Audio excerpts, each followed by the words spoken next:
நற்பவி divine channel நேயர்களுக்கு அன்பார்ந்த வணக்கம். நான் உங்கள் ரேவதி ராஜேஷ் கண்ணா. இப்போ 2026 ஆங்கில புத்தாண்டு பலன்கள் 12 ராசிகளில் 5வது ராசின்னு அழைக்கக்கூடிய சிம்ம ராசி நேயர்களுக்கு இந்த புத்தாண்டு எப்படி இருக்க போகுது? சிம்ம ராசின்னு சொல்லும் போதே ராசியில் இருக்கக்கூடிய நட்சத்திரங்கள் மகம், பூரம், உத்திரம். ஸோ சிம்ம ராசிக்கு அதிபதி சூரிய பகவான். இந்த வருடம் பிறக்கும் போது சூரிய பகவான் 5ஆம் இடமாகிய பூர்வ புண்ணிய ஸ்தானத்தில் அமர்ந்திருக்காருங்க. நல்ல வரவேற்பு மிகுந்த ஆண்டாக இருக்க போகுது.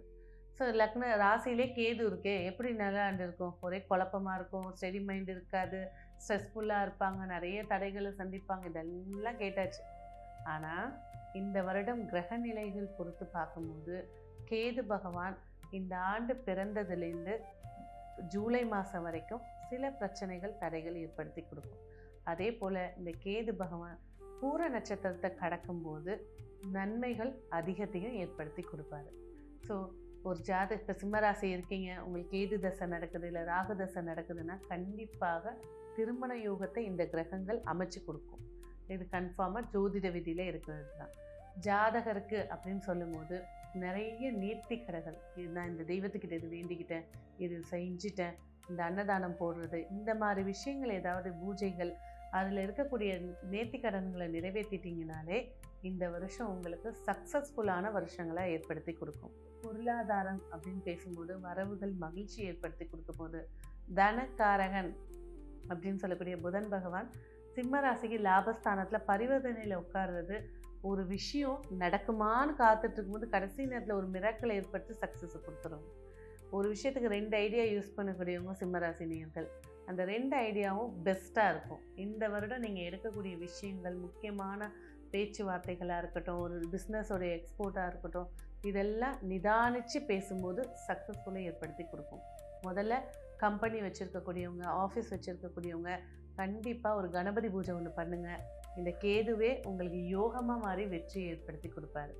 ஸோ இந்த ராகு கேதுக்கள் தசை நடக்கும்போது கண்டிப்பாக திருமண வாழ்க்கையை ஏற்படுத்தி கொடுப்பாங்க, கெட்டி மேளமும் ஏற்படுத்தி கொடுக்கும். அதே நேரத்தில் தசாபுத்தி இல்லாதவங்க கண்டிப்பாக கோச்சார கிரகம், இப்போ நம்ம பேசுகிறது கோச்சார தினசரி பிளானட்ஸோட அசைவுகளை வச்சு பேசிகிட்டு இருக்கோம். இந்த தசாபுத்தி இல்லை அப்படின்றவங்க கண்டிப்பாக சுயஜாதகத்தை பார்த்ததுக்கு அப்புறம் தான் திருமண பேச்சுவார்த்தைகளை எடுக்கணும். ஸோ கணவன் மனைவிக்குள்ளே சின்ன சின்ன மிஸ் அண்டர்ஸ்டாண்டிங்கள் கண்டிப்பாக ஏற்படுத்திக்கோங்க. ஏன்னா ராகுலாம் சும்மா இருக்க மாட்டார். அப்போ என்ன செய்யணுங்க, கணவரும் மனைவியும் காளஹஸ்தின்ற கோவிலுக்கு போய் சாந்தி பரிகாரம் 2 பேரும் உட்கார்ந்து பண்ணிவிட்டு அந்த இறைவனையும் இறைவியையும் பார்த்து வழிபாடு செஞ்சுட்டு வரும்போது இல்லறத்தில் இருக்கக்கூடிய சின்ன சின்ன தடைகள், பிரச்சனைகள், இரிட்டேஷன் இதெல்லாம் நிவர்த்தி பண்ணி கொடுப்பாங்க. அடுத்ததாக உத்தியோகத்தில் மிக சிறப்பு வாய்ப்புகள் ஏற்படுத்தி கொடுக்க போது ஒரு சிலருக்கு, ஏன்னா குருவுடைய சப்தம பார்வை ஏற்படுத்தி கொடுக்க போது ஒரு சிலருக்கு ரொம்ப நாளாக நான் எதிர்பார்த்துட்டு இருந்த வேலை அமைச்சு கொடுத்து மகிழ்ச்சியை ஏற்படுத்தி கொடுக்க போகுது. சிம்ம ராசி குழந்தைகள் கண்டிப்பாக உடம்புல இம்யூனிட்டி சிஸ்டமை விட கால்சியம் சத்து ரொம்ப குறைவாக இருக்குது. பேரிச்சம்பளம் தேனில் டிப் பண்ணி கொடுங்க, அதெல்லாம் ரொம்ப சூப்பராக, பிரெயினும் சூப்பராக ஆக்டிவேட் ஆகும், உடம்பும் நல்ல சிறப்பை ஏற்படுத்தி கொடுக்கும். பிள்ளைகளுடைய ஸ்கூலுக்கு போயிட்டு வரக்கூடிய ட்ராவலிங், ஆட்டோக்காராக இருக்கட்டும் இல்லைன்னா பஸ்ஸாக இருக்கட்டும், கொஞ்சம் நீங்கள் அதை கண் பார்வையில் வச்சுக்கிறது இன்னும் சிறப்பை ஏற்படுத்தி கொடுக்கும். அடுத்தபடியாக சிம்மத்தில் இருக்கக்கூடிய நட்சத்திரங்கள் மகம், பூரம், உத்திரம். மக நட்சத்திரம் அப்படின்னு சொல்லும்போது இந்த வருடம் பிறக்கும்போது மார்ச், ஏப்ரல் இந்த 2 மாத காலங்கள் தேவையில்லாத உடல் அசதிகள், உடல் பிரச்சனைகள், பசங்க விளையாடும் போது கீழே விழுந்து அடிபடுறது, அதனால போய் ஒரு மருத்துவமனையில் ஒரு நாள் தங்குறது, இந்த மாதிரியான பிரச்சனைகள் காத்துட்ருக்கு. ஸோ ஆரம்ப கட்டத்தில் குலதெய்வம் கோயிலில் போயிட்டு ஒரு வழிபாடு செய்கிறதா இருக்கட்டும், சுற்றி போடுறது, திருஷ்டி கழிக்கிறதுன்னு சொல்லுவாங்க. திருநங்கைகள் இருக்காங்கன்னா அவங்கள திருஷ்டி சுற்றி போடுறது சொல்லுங்க, ரொம்ப சூப்பராக இருப்பாங்க.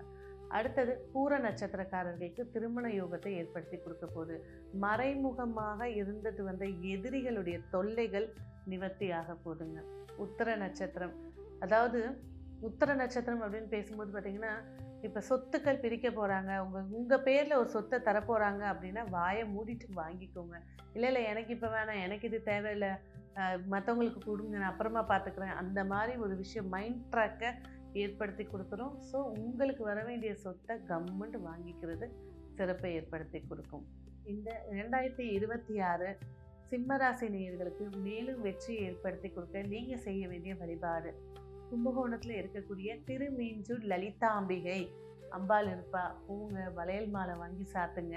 நீங்க பிறந்த கிழமை, நட்சத்திரம் இது ரெண்டுல ஏதாவது ஒரு நாளை செலக்ட் பண்ணி, இல்லைங்க என்னால் வேலை பலும் அதிகமாக, நீங்கள் பிறந்த மாதத்தில் வரக்கூடிய உங்களோட நட்சத்திரமோ இல்லை கிழமைக்கோ அன்னைக்கு போய் இப்போ வழிபாடு பண்ணிட்டு வர்றது இந்த ஆண்டுக்கே சங்கல்பமாகி உங்களுக்கு நிறைய வெற்றி வாய்ப்பை ஏற்படுத்தி கொடுக்கும். நன்றி.